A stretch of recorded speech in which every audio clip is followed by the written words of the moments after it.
Hello and welcome to IGNOU BAPSH। तो आज हम BPSC 110 का यूनिट नंबर 11 देखने वाले हैं, जिसका टॉपिक है ह्यूमन सिक्योरिटी। तो इंट्रोडक्शन में हमें ये बताया गया है कि जब से ह्यूमंस एक साथ रह रहे हैं तो उन्हीं के साथ साथ कुछ ना कुछ कन्फ्लिक्ट्स भी चलते रहते हैं।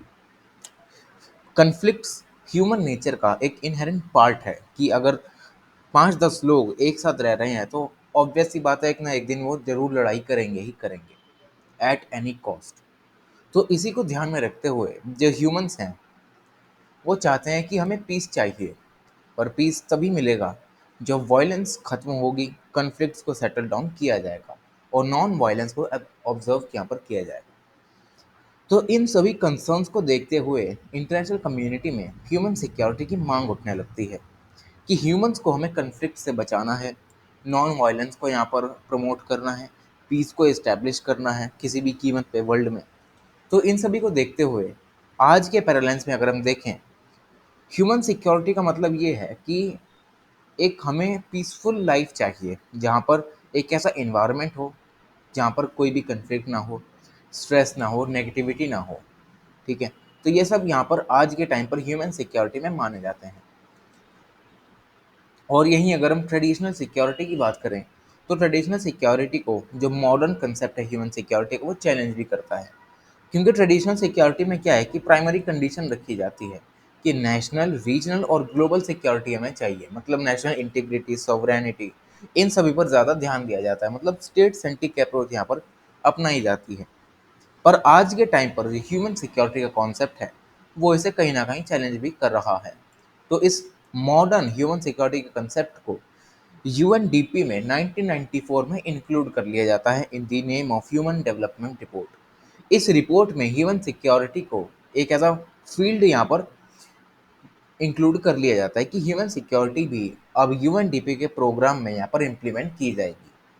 अब इस रिपोर्ट में दो स्कूल्स निकल कर आते हैं थॉट के, जो कि पहला थॉट होता है freedom from want and freedom from fear. इन सभी स्कूल्स को हम आगे पढ़ेंगे।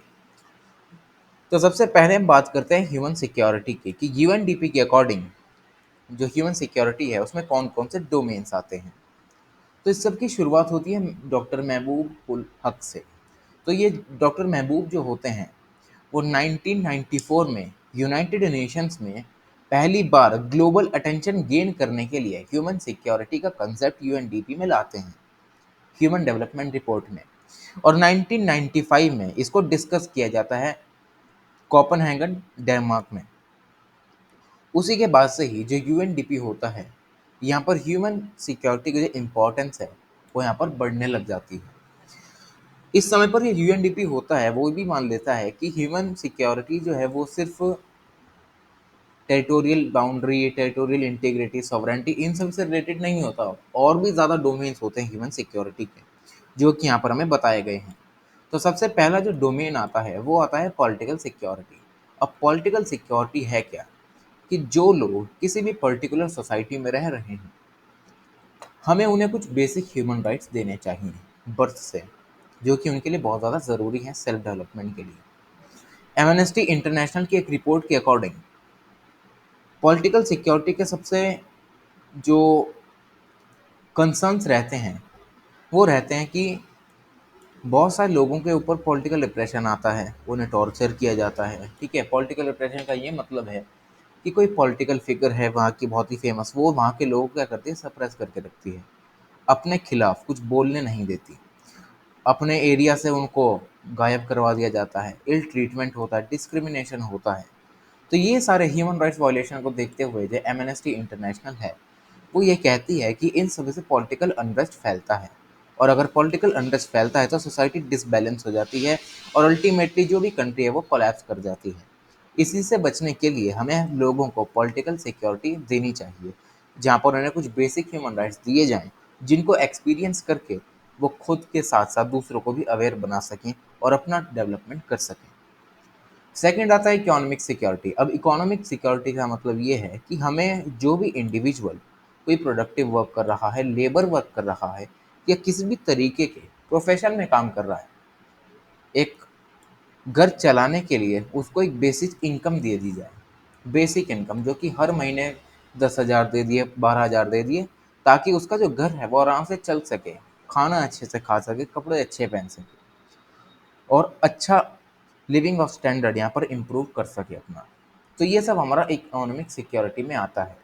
और इसी के साथ साथ हमें ये भी ध्यान रखना चाहिए कि जो क्वार्टर है वर्ल्ड का, यानी 1/4 जो पॉपुलेशन है वर्ल्ड की, उसके पास सबसे ज़्यादा परसेंटेज है इकोनॉमी की।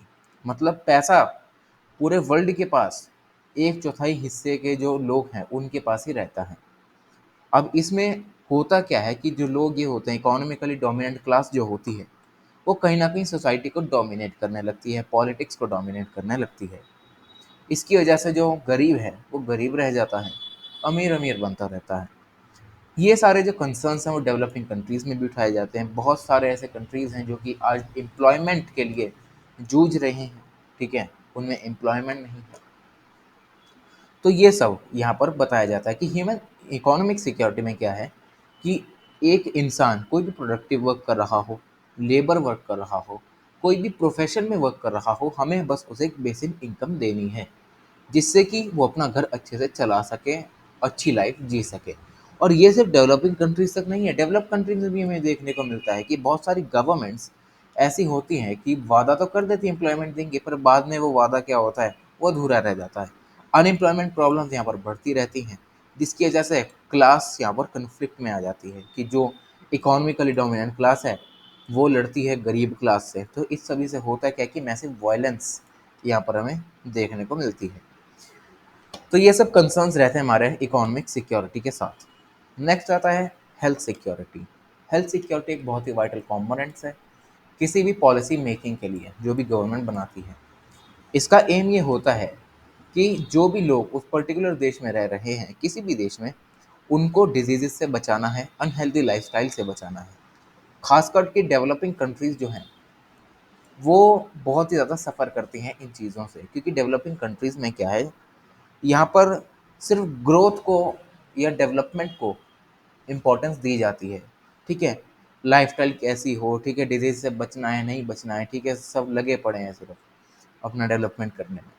तो ये सब यहाँ पर कंसर्न्स को रेज़ किया जाता है डेवलपिंग कंट्रीज़ में, क्योंकि यहाँ पर एनुअली अगर हम देखें तो मिलियंस, 10-10, 15-15 लाख जो लोग होते हैं हर साल ऐसे कुछ बेसिक डिसीज़ेज़ से मर जाते हैं। पैरासाइटिक डिसीज़ हो गई, ठीक है? जैसे कि मलेरिया हो गया, डायरिया हो गया, इस सभी से जो लोग हैं, वाटर बॉर्न डिजीज़ेज़ जो हो गई, इन सभी से लोग मर जाते हैं। किसकी वजह से होता है? ये होता है इम्प्रॉपर सैनिटेशन की वजह से। तो हेल्थ सिक्योरिटी में ये कंसर्न उठाया जाता है कि जो भी गवर्नमेंट कोई भी पॉलिसी बनाए, उसमें ये एश्योरेंस होना ही चाहिए कि अपने लोगों की प्रोटेक्शन करे in the terms of health. उन्हें इकोनॉमिकली यहाँ पर सपोर्ट करे, ठीक है? पैसा दे दवाइयाँ खरीदने के लिए, ठीक है? कुछ सब्सिडीज़ दे दे दवाइयों में, कुछ हेल्दी लाइफ़स्टाइल को यहाँ पर अपनाने की बातें करें। तो ये सब हेल्थ सिक्योरिटी में आता है। अब नेक्स्ट आता है फूड सिक्योरिटी। फूड सिक्योरिटी में ये है कि जो भी लोग पूरी दुनिया में रह रहे हैं, उनके पास फिज़िकल और इकोनॉमिक एक्सेस हो बेसिक फूड का, कि मतलब फिज़िकली छू सकें, देख सकें कि भाई ये खाना है, और उनके पास इतने पैसे हों उसको खरीदने के लिए। तो ये सब फूड सिक्योरिटी में आता है according to the report of United Nations. पर यूनाइटेड नेशंस ये कहता है कि ये सिर्फ यहाँ तक सीमित नहीं है कि हमें सिर्फ इनको बेसिक फूड यहाँ पर अफोर्ड करके देना है, ठीक है? इकोनॉमिक एक्सेस देना है, ये सब नहीं है। इसी के साथ-साथ जो एक चैलेंज उभर कर जो आता है फूड सिक्योरिटी में, वो ये है कि इम्प्रॉपर एंड पुअर डिस्ट्रीब्यूशन, कि भाई जो फूड आ रहा है, बेसिक फूड जो आ रहा है, उसका पुअर तरीके से डिस्ट्रीब्यूशन किया जा रहा है, जिसकी वजह से लैक ऑफ परचेजिंग पावर आ रही है। लोगों के पास पैसा नहीं है यहाँ पर सामान खरीदने के लिए। इम्प्रॉपर का मतलब हुआ क्या कि गवर्नमेंट ने खाना भेजा, जो भी अनाज है वो भेजा, सरकारी दुकानों में लाया। अब सरकारी दुकानों में कुछ लोग क्या करते हैं, प्राइवेट में ले जाकर वो माल क्या करते हैं, महंगे में बेचने लगते हैं, जो कि गवर्नमेंट जो है सस्ते में देना चाहती है। इसकी वजह से होता क्या है कि जो लोग गवर्नमेंट के दिए हुए अनाज को अपने अकॉर्डिंग खरीद सकते हैं, वो उन्हें अब ज़्यादा पैसे देने पड़ते हैं, ठीक है? प्राइवेट में, अब प्राइवेट में ज़्यादा पैसे देंगे तो ऑब्वियस सी बात है कभी ना कभी उनकी जेब खाली होगी, वो आगे जाकर किसी टाइम पर वो खाना खरीद नहीं सकेंगे। तो ये सब फूड सिक्योरिटी में यहाँ पर कंसर्न्स रेज किए जाते हैं कि नेशनल और इंटरनेशनल लेवल पे हमें इन सभी कंसर्न्स को उठाना चाहिए, इन्हें एड्रेस करना चाहिए। फिर नेक्स्ट आता है इन्वायरमेंटल सिक्योरिटी। इन्वायरमेंटल सिक्योरिटी एक नया एडिशन है इन टाइप ऑफ सिक्योरिटी में, क्योंकि आज के टाइम पर हम हाईली इंडस्ट्रियलाइज वर्ल्ड में रहते हैं, फॉसिल फ्यूल्स की बर्निंग करते हैं, ज़्यादा से ज़्यादा CFCs का एमिशन करते हैं, ठीक है, पॉल्यूशन बढ़ाते हैं। इन सभी से होता है क्या है कि इन्वायरमेंट पर एडवर्स इम्पैक्ट हमें देखने को मिलता है, बैन में डिजास्टर आने लगते हैं, ठीक है, नेचुरल इन्वायरमेंट में डिसबैलेंस हो जाता है। तो इन सभी से यहाँ पर इन्वायरमेंटल सिक्योरिटी का कंसर्न रेज किया जाता है कि इंटरनेशनल ऑर्गेनाइजेशंस और जो भी गवर्नमेंट्स हैं वर्ल्ड वाइड, उनको ये एश्योर करना चाहिए कि हमें अपनी तो प्रोटेक्शन करनी है, अपने लोगों की तो प्रोटेक्शन करनी है शॉर्ट टर्म और लॉन्ग लॉन्ग टर्म वे में, पर साथ ही साथ हमें नेचर को भी ध्यान में रखना है। नेचर के लिए भी कुछ पॉलिसीज बनानी है, क्योंकि अल्टीमेटली हम सब नेचर पे ही डिपेंडेंट हैं। इस सभी को देखते हुए हमें कुछ ऐसी पॉलिसीज बनानी चाहिए जो कि हमारे साथ साथ नेचर को भी प्रोटेक्ट करें इन द लॉन्ग टर्म और शॉर्ट टर्म, ठीक है, ताकि जो नेचुरल इन्वायरमेंट है उसका जो डिप्लीशन है वो कम से कम हो और रिसोर्सेज का हम कम से कम यूज़ कर पाएँ, ताकि आगे आने वाली जनरेशन के लिए भी हम रिसोर्सेज को छोड़कर जा सकें। और यहाँ हमें कुछ इसके मेजर कंसर्न्स भी बताए जाते हैं, जैसे कि ग्लोबल वार्मिंग हो गया, क्लाइमेट चेंज हो गया, जिसकी वजह से होता क्या है कि यहाँ पर जो ग्रीन हाउस गैसेज होती हैं वो क्या करती हैं, हीट को ट्रैप कर लेती हैं, हीट डोम बना देती हैं, जिसकी वजह से क्लाइमेट चेंज होता है, ग्लोबल वार्मिंग होती है, पूरी अर्थ का जो टेम्परेचर है वो रिलेटिवली बढ़ने लग जाता है, जो कि एक इन्वायरमेंटल सिक्योरिटी इशू है। तो इसी को यहाँ पर एड्रेस करने की बताई जाती है कि हमें यहाँ पर इनको एड्रेस करना चाहिए। फिर नेक्स्ट आता है हमारे पास individual and community security. Individual security का ये एम होता है कि लोग जो हैं, ठीक है, जो इंडिविजुअल्स हैं, जो इंसान हैं, उनको फिजिकल वायलेंस से बचाना है, वो किसी भी तरीके की हो, नॉन स्टेट हो, स्टेट एक्टर्स ने की गई हो, कोई बाहर से आकर इनको वायलेंस यहाँ पर इनके साथ क्रिएट कर रहा हो, उन सभी से यहाँ पर इनको प्रोटेक्शन देनी है, जिसमें इनको प्रोटेक्शन देनी है डोमेस्टिक एब्यूज़ से, ठीक है, प्रेडेटरी एडल्ट से, वायलेंट इंडिविजुअल से, ग्रुप्स से। तो ये सब इंडिविजुअल सिक्योरिटी में आता है कि हमें एक इंडिविजुअल को फिजिकल वायलेंस से दूर रखना है, ठीक है, डोमेस्टिक एब्यूज़ से दूर रखना है, इनको प्रोटेक्ट करना है। और वहीं बात आती है साथ में कम्युनिटी सिक्योरिटी की। कम्युनिटी में क्या है, अब इंसान जो है वो किसी न किसी कम्युनिटी का पार्ट रहता है एक साथ रहकर। अब उस पर्टिकुलर कम्युनिटी के कुछ ना कुछ आइडियल्स होते हैं कि हाँ, ये कम्युनिटी में जो है वो जानवरों को अच्छे तरीके से ट्रीट किया जाता है, गवर्नमेंट के साथ ये कोऑपरेट करती हैं। वहीं कुछ कम्युनिटीज़ का मानना होता है कि गवर्नमेंट क्या, हम तो खुद का ही यहाँ पर सेल्फ रूल लगाएंगे, ठीक है, अपने तरीके से चलेंगे। तो हर कम्युनिटी के यहाँ पर अलग अलग आइडियल्स होते हैं, कुछ ना कुछ जनरल रिलेशनशिप्स होती हैं, किसी ना किसी तरीके की एथनिसिटी को फॉलो करते हैं, रीजन को फॉलो करते हैं। तो कम्युनिटी सिक्योरिटी में हमें इन सभी को प्रोटेक्ट करना चाहिए कि जो भी जनरल रिलेशनशिप है, ऐसा ना हो कि एक समय बाद इसका लॉस हो जाए। अब लॉस होगा तो कम्युनिटी टूटेगी, टूटेगी तो क्लैश होंगे, क्लैश होंगे तो अल्टीमेटली देश कोलैप्स हो जाएगा पॉलिटिकल अनरेस्ट के चलते। एथनिक वायलेंस देखी जाएगी, रिलीजियस वायलेंस देखी जाएगी, सोशल वायलेंस देखी जाएगी। तो इन सभी को बचाने के लिए हमें कम्युनिटी सिक्योरिटी को यहाँ पर लाना चाहिए, ताकि जो कम्युनिटी है उसके बीच में जो भी जनरल रिलेशनशिप्स हैं वो बनी रहें, उनके आइडियल्स बने रहें, एथनिसिटी को अच्छे से फॉलो कर पाएँ, रिलीजन को फॉलो कर पाएँ, उनके पास फ्रीडम हो ये सब करने के लिए। तो ये सब यहाँ पर इकोनॉमी, ये कम्युनिटी सिक्योरिटी में आता है। तो नेक्स्ट हमारे पास आते हैं दो स्कूल ऑफ थॉट्स जो कि हमने इंट्रोडक्शन में पढ़े थे।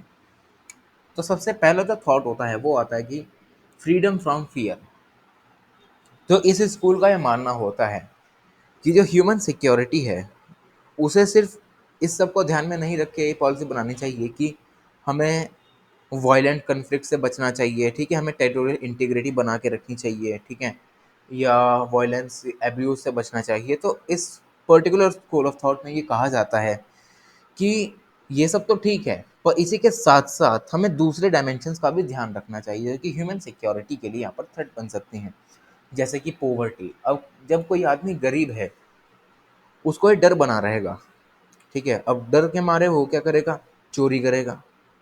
चोरी करेगा तो उससे होगा क्या कि लोगों में जो है टेंशन बढ़ने लग जाएगी, चोरियां बहुत होंगी तो लोग प्रोटेस्ट करने लग जाएंगे गवर्नमेंट के खिलाफ। तो इस सभी के चलते इस पर्टिकुलर स्कूल ऑफ थॉट में ये बताया जाता है कि हमें poverty, lack of state capacity और जिस भी तरीके की इनइक्वालिटी फेस कर रहे हैं लोग, हमें उस पर भी ध्यान देना चाहिए। वायलेंस पर हमारा फोकस कम से कम होना चाहिए और रियलिस्टिक और manageable approach towards human security हमें यहाँ पर लानी चाहिए, जिसमें कॉन्फ्लिक्ट प्रिवेंशन हो, रेजोल्यूशन हो, पीस बिल्डिंग के लिए यहाँ पर कंसर्न्स को लाया जाए। तो इसे फ्रीडम फ्रॉम फियर वाले इस पर्टिकुलर स्कूल ऑफ थॉट में बताया जाता है, जहाँ पर ये कहा जाता है कि ह्यूमन सिक्योरिटी सिर्फ वायलेंस पर बेस नहीं होनी चाहिए, यहाँ पर पॉवर्टी का भी ध्यान रखा जाना चाहिए, स्टेट की कैपेसिटी का भी ध्यान रखना चाहिए, इनइक्वालिटीज़ का भी ध्यान रखा जाना चाहिए। तो ये सब बात होती है हमारे फ्रीडम फ्रॉम फियर की। नेक्स्ट आता है फ्रीडम फ्रॉम वांट। इस पर्टिकुलर स्कूल ऑफ थॉट में ये बताया जाता है कि हमें अगर ह्यूमन सिक्योरिटी को अचीव करना है तो हमें एक होलिस्टिक अप्रोच यहाँ पर फॉलो करना पड़ेगा। अब इस स्कूल ऑफ थॉट में क्या है, पॉवर्टी को ले आए, ठीक है, स्टेट कैपेसिटी को लाए, इनइक्वालिटी को ले आए। अब नेक्स्ट स्कूल ऑफ थॉट में क्या है कि इन्होंने डोमेन्स को और वाइड कर दिया कि पॉवर्टी के साथ साथ हंगर को भी हमें कॉम्बैट करना चाहिए, डिजीजेस को भी कॉम्बैट करना चाहिए, नेचुरल डिजास्टर की वजह से जो भी लोग मरते हैं उनके लिए भी कुछ ना कुछ कंपनसेशन के लिए देना चाहिए, जो भी यहाँ पर पैसा वगैरह है। तो ये सब इस पर्टिकुलर स्कूल ऑफ थॉट में बताया जाता है कि यही सब कुछ ऐसे रूट कॉजेज हैं जिनकी वजह से ये ह्यूमन सिक्योरिटी है वो यहाँ पर एड्रेस होनी चाहिए। तो ये सब इस स्कूल ऑफ थॉट में बताया जाता है। नेक्स्ट टॉपिक आता है हमारे पास सिक्योरिटी एज अ स्टेट या नेशनल कंसेप्ट, कि स्टेट के नज़रिए से जो सिक्योरिटी है वो कैसे होती है। ओरिजिनली अगर हम देखें जो कंसेप्ट है सिक्योरिटी का, स्टेट के बिहाफ पर देखें तो स्टेट का मानना होता है कि टेरिटोरियल सॉवरेनिटी बनी रहनी चाहिए बस। टेरिटोरियल सॉवरेनिटी है तो हमारे जो लोग हैं वो सिक्योर्ड हैं। ह्यूमन सिक्योरिटी इस पर्टिकुलर पर्सपेक्टिव से ये देखा जाता है कि नेशनल सिक्योरिटी से ही इंश्योर हो जाती है। अगर नेशनल जो नेशन है उसके पास इंटीग्रिटी है, सॉवरेनिटी है, तो ही हमारी ह्यूमन सिक्योरिटी को इंश्योर कर सकते हैं। अब इस पर्टिकुलर पर्सपेक्टिव में होता क्या है कि जो नेशन है उसी को एक सुप्रीम कैरेक्टरिस्टिक बताया जाता है स्टेट की प्रोटेक्शन का, कि जो नेशन है ना बस वही हमारी ह्यूमन सिक्योरिटी को इंश्योर कर सकता है और कुछ कर ही नहीं सकता। इससे पता चलता है कि जो लोग हैं, जो भी लोग किसी भी नेशन में रह रहे हैं, उनको इस पर्सपेक्टिव से लड़ने लगता है कि सिर्फ टेरिटोरियल इंटीग्रिटी से जो है हमारी जो ह्यूमन सिक्योरिटी है वो यहाँ पर हम इंश्योर कर सकते हैं, ठीक है। और मॉडर्न कंसेप्ट में अगर हम जाकर देखें तो ऐसा होता नहीं। ये सब पहले के ज़मानों की बात है। अगर पहले के ज़माने की बात आज हम 21st सेंचुरी में करें तो हमसे बड़ा पागल को नहीं होगा। इसी को देखते हुए अब यहाँ पर मांगे उठने लगती हैं कि ये तो सिर्फ स्टेट के सेंट्रिक हुआ ना, कि स्टेट अगर जो करेगा इंटीग्रिटी बना के रखेगा, हमें एक्सटर्नल एग्रेशन से बचाएगा, तभी हमारी ह्यूमन सिक्योरिटी इंश्योर होगी। ऐसा तो नहीं है, हमें लोगों के लिए भी तो कुछ काम करना चाहिए।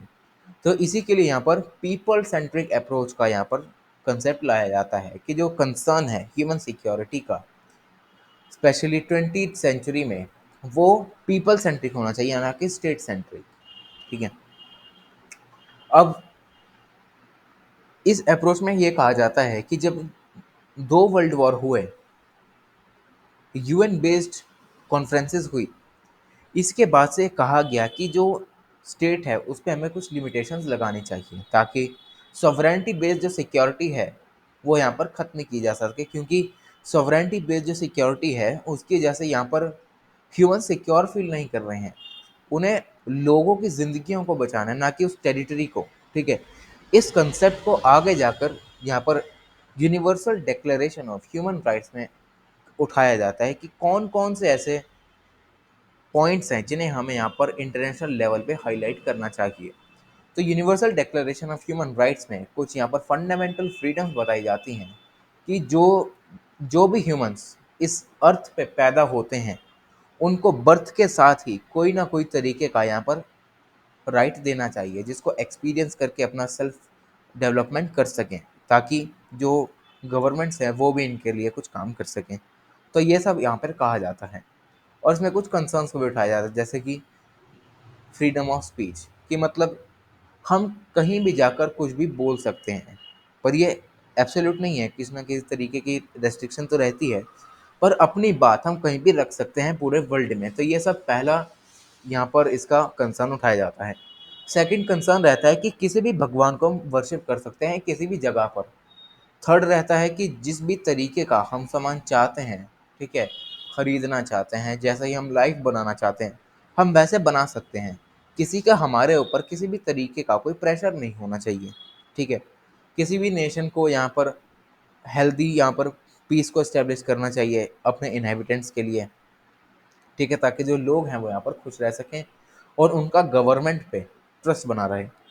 फोर्थ जो मुद्दा उठाया जाता है वो है फ्रीडम फ्रॉम फियर, कि हमें डर से फ्रीडम चाहिए, कि ऐसा नहीं होना चाहिए कि हमारे ऊपर किसी पॉलिटिकल फिगर का डर हो, ठीक है, टॉर्चर का डर हो, गवर्नमेंट का डर हो। तो ये सब यहाँ पर बताया जाता है कि बिना किसी डर के हम कहीं भी घूमें, किसी भी तरीके के कपड़े पहने, किसी भी तरीके की गाड़ियाँ लें, हमें ये सब करने की आज़ादी होनी चाहिए। तो ये सब universal declaration of human rights में बताया जाता है, कि इसमें ये क्लियरली डेमोन्स्ट्रेट भी किया जाता है कि आज के टाइम पर जो ह्यूमन सिक्योरिटी है, वो अगर हमें उनको अचीव करना है तो हमें सेफ और बेटर वर्ल्ड बनाना ज़रूरी है। तो ये सब यहाँ पर बताया जाता है। नेक्स्ट आता है human security, human rights and human development. तो इस टॉपिक को हम ऊपर भी पढ़ चुके हैं कि ह्यूमन सिक्योरिटी है क्या, ह्यूमन डेवलपमेंट क्या, ह्यूमन राइट्स क्या है, अभी हमने पढ़ा। तो ये सब यहाँ करने की ज़रूरत नहीं है, ये सब यहाँ पर इग्नू ने यहाँ पर रिपीट कर रखा है। तो ऊपर बात हमने की थी कि ट्रेडिशनल कंसेप्ट क्या है ह्यूमन सिक्योरिटी का, ठीक है। अब हम देखने वाले हैं कि मॉडर्न कंसेप्ट क्या है ह्यूमन सिक्योरिटी का। तो ट्रेडिशनल वे में हम देखते हैं कि भाई एक्सटर्नल एग्रेशन से बचा लो, ठीक है, टेरिटोरियल बाउंड्रीज को सेव कर लो, देशों के साथ पीस ट्रीटी साइन कर लो, तो इससे सिक्योरिटी आ जाएगी। पर ऐसा होता नहीं। जैसे कोल्ड वॉर एंड होता है 1990s तक, जो कॉन्सेप्ट होता है सिक्योरिटी का वो यहाँ पर पूरे तरीके से चेंज हो जाता है।